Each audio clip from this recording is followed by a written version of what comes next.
On August 12, 2023, while solo hiking the eastern edge of Colorado's San Juan National Forest near Chimney Rock, I turned off the marked trail to chase a shortcut the topo map showed as a gentle saddle leading back to camp before sunset, and the detour felt harmless at first because the ridge looked low and the sky stayed bright blue. Yet within 10 minutes the evergreens grew crooked, trunks bowing like ribs, and the air smelled faintly of burnt sage, though I saw no fire. My compass needle began to wobble, then froze pointing west no matter how I turned. The ridge kept climbing in shallow waves, each crest promising a view of the valley, yet every time I reached the top, I only met the next hump stretching ahead at the same angle. My GPS watch refused to lock satellites, displaying searching while the distance since trail stayed frozen at 0.7 miles.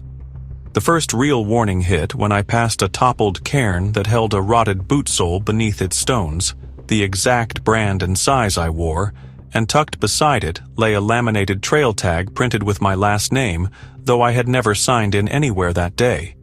Wind picked up, yet leaves did not move. Only the air around my body seemed to shiver, raising goosebumps.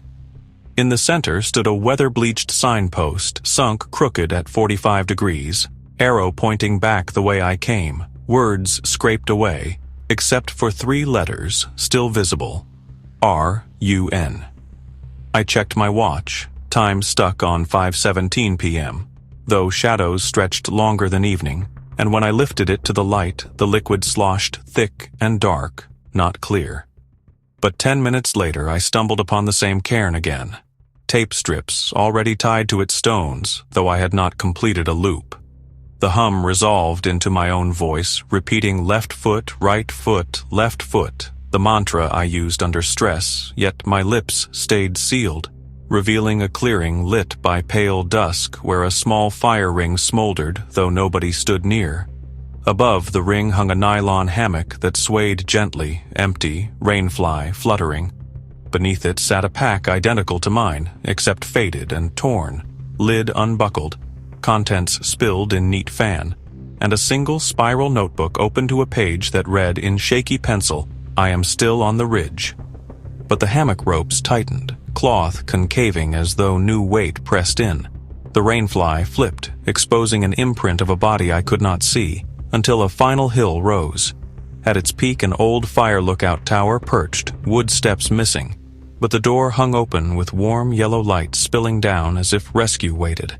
A radio on the desk crackled alive, voice of a ranger calling my name, telling me to hold tight while they triangulated my position. Yet as I spoke, the radio delay echoed my words before I finished them, turning sentences inside out.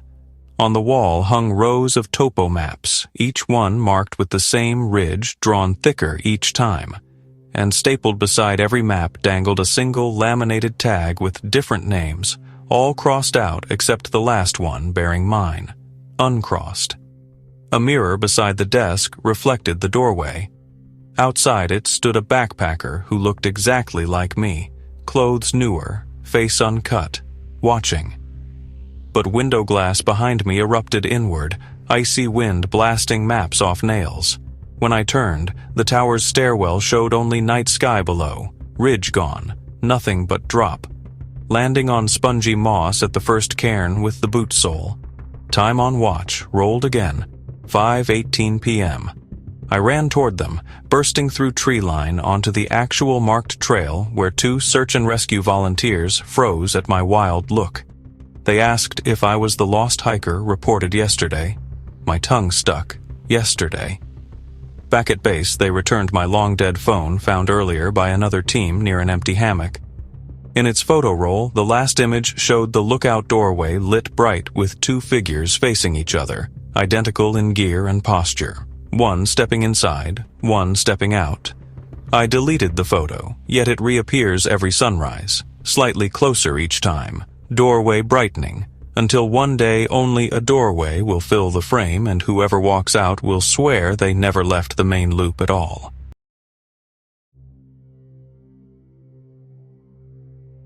On October 3, 2022, while section hiking a lonely stretch of Washington's Pacific Crest Trail between White Pass and Snoqualmie, I left camp at dawn to snag photos of a rumored old fire lookout north of Dewey Lake, but fog rolled over the ridge fast and muffled every sound, so by mid-morning I walked in a quiet white bubble.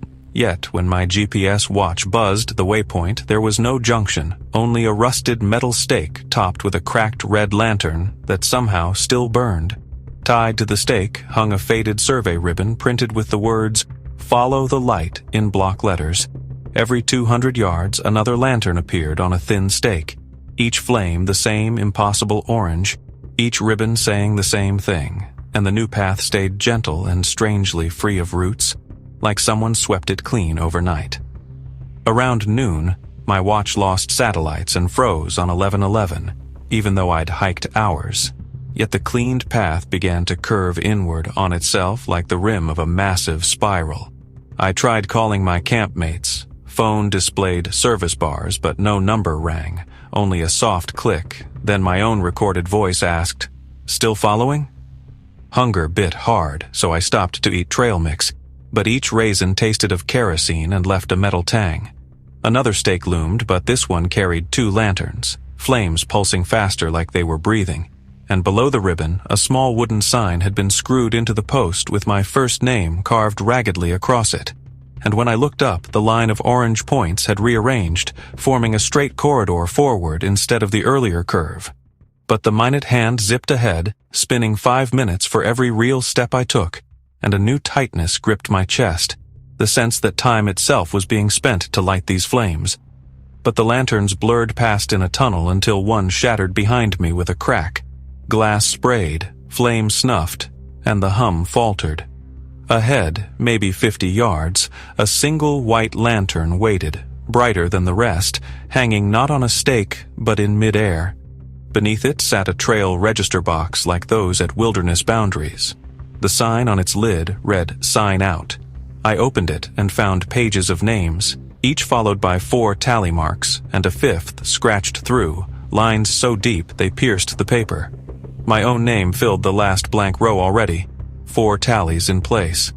I realized every lantern I passed must have marked 1 tally. 1 remained.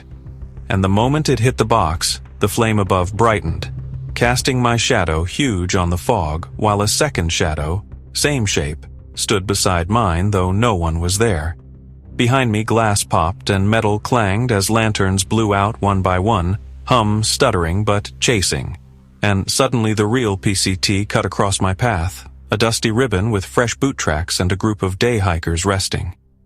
They asked why I was bleeding. I glanced at my arms. Dozens of small cuts oozed blackish sap, not blood. My watch showed 5:06 p.m. 6 hours vanished, though I had run maybe 20 minutes. When we reached their car at the trailhead, I glanced back. Orange glow flickered deep between trunks, one last flame holding steady. That night in a motel, I emptied my pack and found the trail register page folded inside my map pouch, my name now completed with the 5th strike-through. I burned the page in the bathroom sink, yet just before the paper turned to ash, the tallies bled orange like lantern oil. Every hike since, no matter the state, one rusted stake appears somewhere off the path, flame guttering, ribbon whispering, "Follow the light," and my GPS always freezes at 11:11 until I turn away. But I know if I miscount once, the spiral will close and the register's lamp will claim its last tally.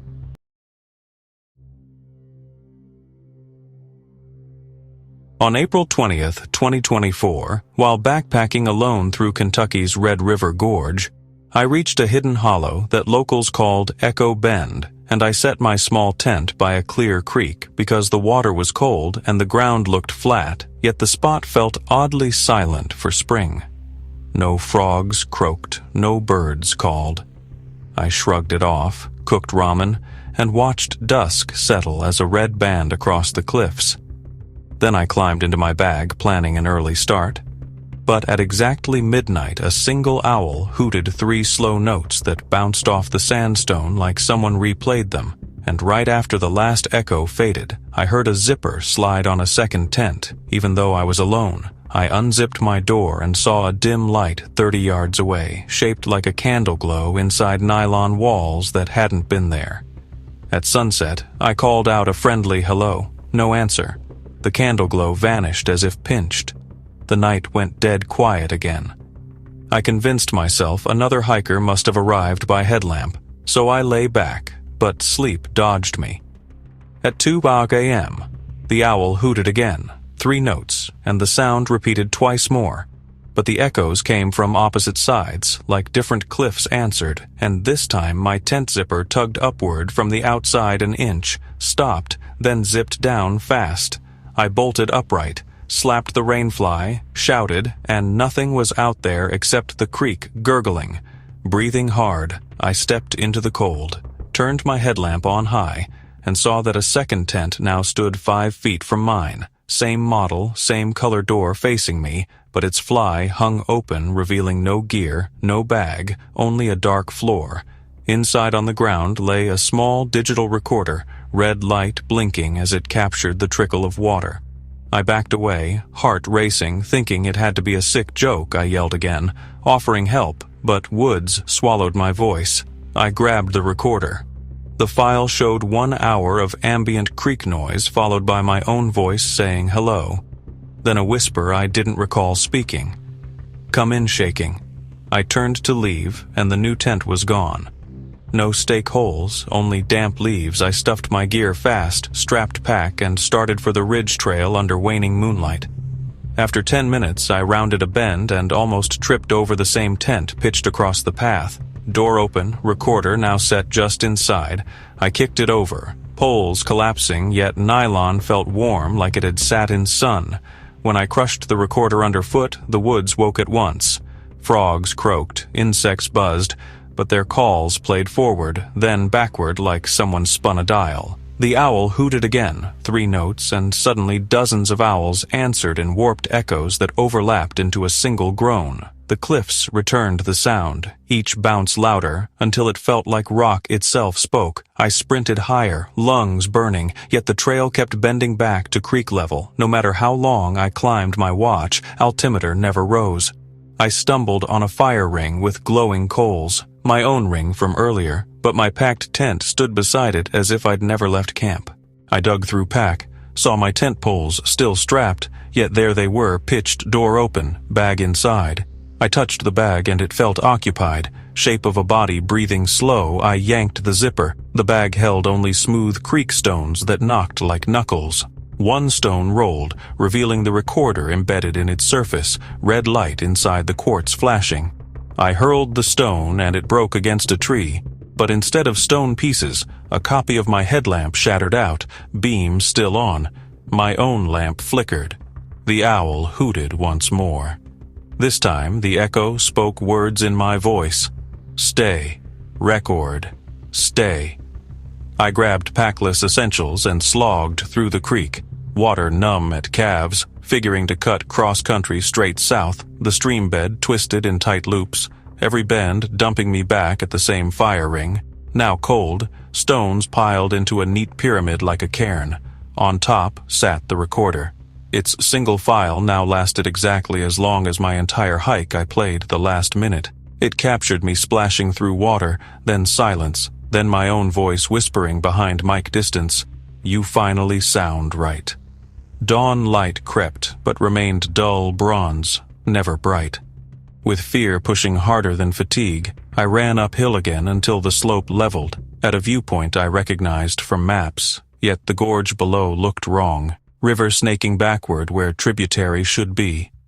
The path cut to an old iron bridge, but halfway across, I found a barricade of mirrored panels leaning against railing. Each mirror showed me haggard, soaked, but behind every reflection, the same green tent waited, door flapping through still air. I smashed one mirror. Instead of glass shards, the panel became cloth and collapsed into a tent at my feet, recorder ticking inside. The rest of the panels trembled like breath fog on cold glass and folded inward, forming a tunnel of nylon corridors, each lined with zippers. I chose the only direction without canvas, vaulted railing, and dropped 5 feet to a ledge, rolling hard, knees scraping below. Real highway noise hummed faint. I slid, clawed, busted through hillside brush, and landed on a gravel forest road where two rangers in a truck braked, eyes wide. They said they'd been searching since reports of distant owl calls that never stopped. My watch showed the date as April 22nd, 2 days lost. In the pack I carried, which felt lighter, the tent and recorder were gone. At Station HQ, they played back-recorded owl calls that volunteers captured. Each hoot contained layered human speech slowed beyond recognition, audio techs adjusted pitch. My own voice repeated, faint but clear. The hollow records until the copy walks out. I quit backpacking, but sometimes when city nights fall totally quiet, I hear 3 owl notes bounce between buildings, and a small orange light flickers at the corner of my room like a tent glow waiting for me to unzip the door from inside.